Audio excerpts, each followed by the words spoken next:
দ্বিতীয় বিয়েতে স্ত্রীর অনুমতি লাগবে না, হাইকোর্টের একটা রায় এসে এবং তা নিয়ে সবাই কথা বলছে। শুধু একটা পয়েন্ট, সবচেয়ে জরুরি পয়েন্ট কেউ বলছে, বিশেষ করে এক শ্রেণীর পুরুষদের বহু বিবাহের প্রতি অতি আগ্রহ লক্ষ্য করা যায়। প্রশ্নবোধক চিহ্ন আসে। খেয়াল করে দেখেন, হযরত মুহাম্মদ সাল্লাল্লাহু আলাইহি ওয়াসাল্লামের প্রথম স্ত্রী খাদিজা রাদিয়াল্লাহু আনহা, তিনি জীবিত থাকা অবস্থায় তিনি দ্বিতীয় বিয়ে করেন নাই। আই রিপিট, হযরত মুহাম্মদ সাল্লাল্লাহু আলাইহি ওয়াসাল্লামের প্রথম স্ত্রী, যার সঙ্গে তার 25 বছর বিবাহিত জীবন, এই পুরো 25 বছরে তিনি দ্বিতীয় বিয়ে করেন নাই। এর চেয়ে বড় সুন্নত কি হইতে পারে? বিয়ে সম্পর্কিত এর চেয়ে বড় সুন্নত কি হইতে পারে আমারে বুঝান।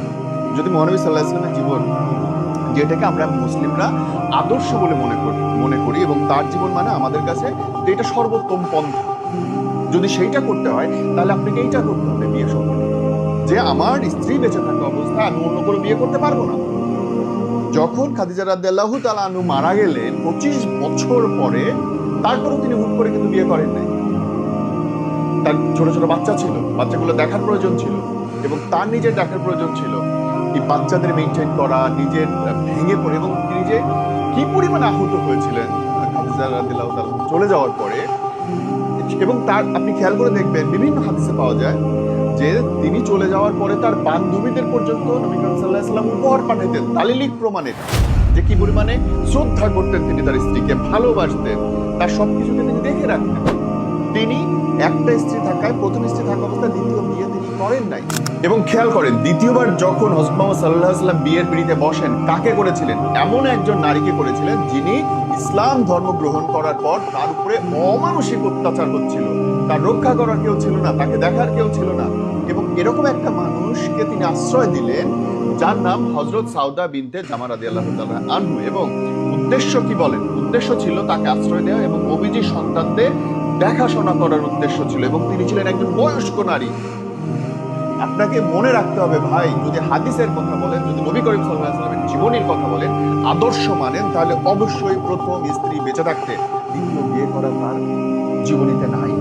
যদি আমার নবীর জীবনীতে না থাকে, আপনি এত লাফান কেন?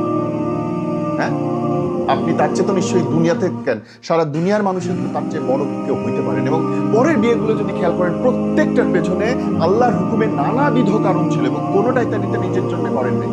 তিনি বিয়ে করেছেন কখনো ইসলাম প্রচারের উদ্দেশ্যে, কখনো গোত্রগুলোর মধ্যে ঝগড়া মেটানোর উদ্দেশ্যে, কখনো তিনি অনেক রাজনৈতিক কারণে বিয়ে করেছেন, এবং সেটা শুধুমাত্র আল্লাহর হুকুমে বিয়ে করেছেন। আর আমি আপনি হাদিস অল্প জেনে নিজের মতো করে বানিয়ে নিজের মতো করে ব্যবহার করবো, এটা উচিত না। এইটা উচিত না। আপনার একাধিক বিয়ে করতে ইচ্ছা হয়, করেন আপনি, সেটা আপনার একান্ত ইচ্ছা, কিন্তু আপনি ধর্মের দোহাই দিয়েন না, ধর্মকে মাঝখানে আইনেন না। কারণ আমার আইডল, আপনার আইডল, সারা দুনিয়ার আইডল, তার জীবনে তো এটা ছিল না। অনেক সময় অনেক আইন আসে, অনেক আইন আপনি জানেন যে মানে বিভিন্ন কারণেই দায় মুক্তি পর্যন্ত দেওয়া হয়েছে। মানুষ মেরে ফেলছে, তারপরে দায় মুক্তি দেওয়া হয়েছে। বাংলাদেশে হয়েছে অসংখ্যবার, সংবিধান পরিবর্তন করে দায় মুক্তি। তার মানে কি দায়ী মুক্তি হয়ে গেল? আপনি আমি বললাম বলে দায় মুক্তি দিয়ে দিল উপরাল্লাহ? এত সোজা? এত সোজা একজন মানুষকে মারিয়ে ফেলবেন এবং উপরাল্লাহর কাছে গিয়ে বলবেন আল্লাহ ওটা তো মানে সংসদে গিয়ে দাঁড়ায় সবাই দায় মুক্তি দিয়েছে, তুমি দায় মুক্তি দিয়ে দাও, তাই হবে? হবে না।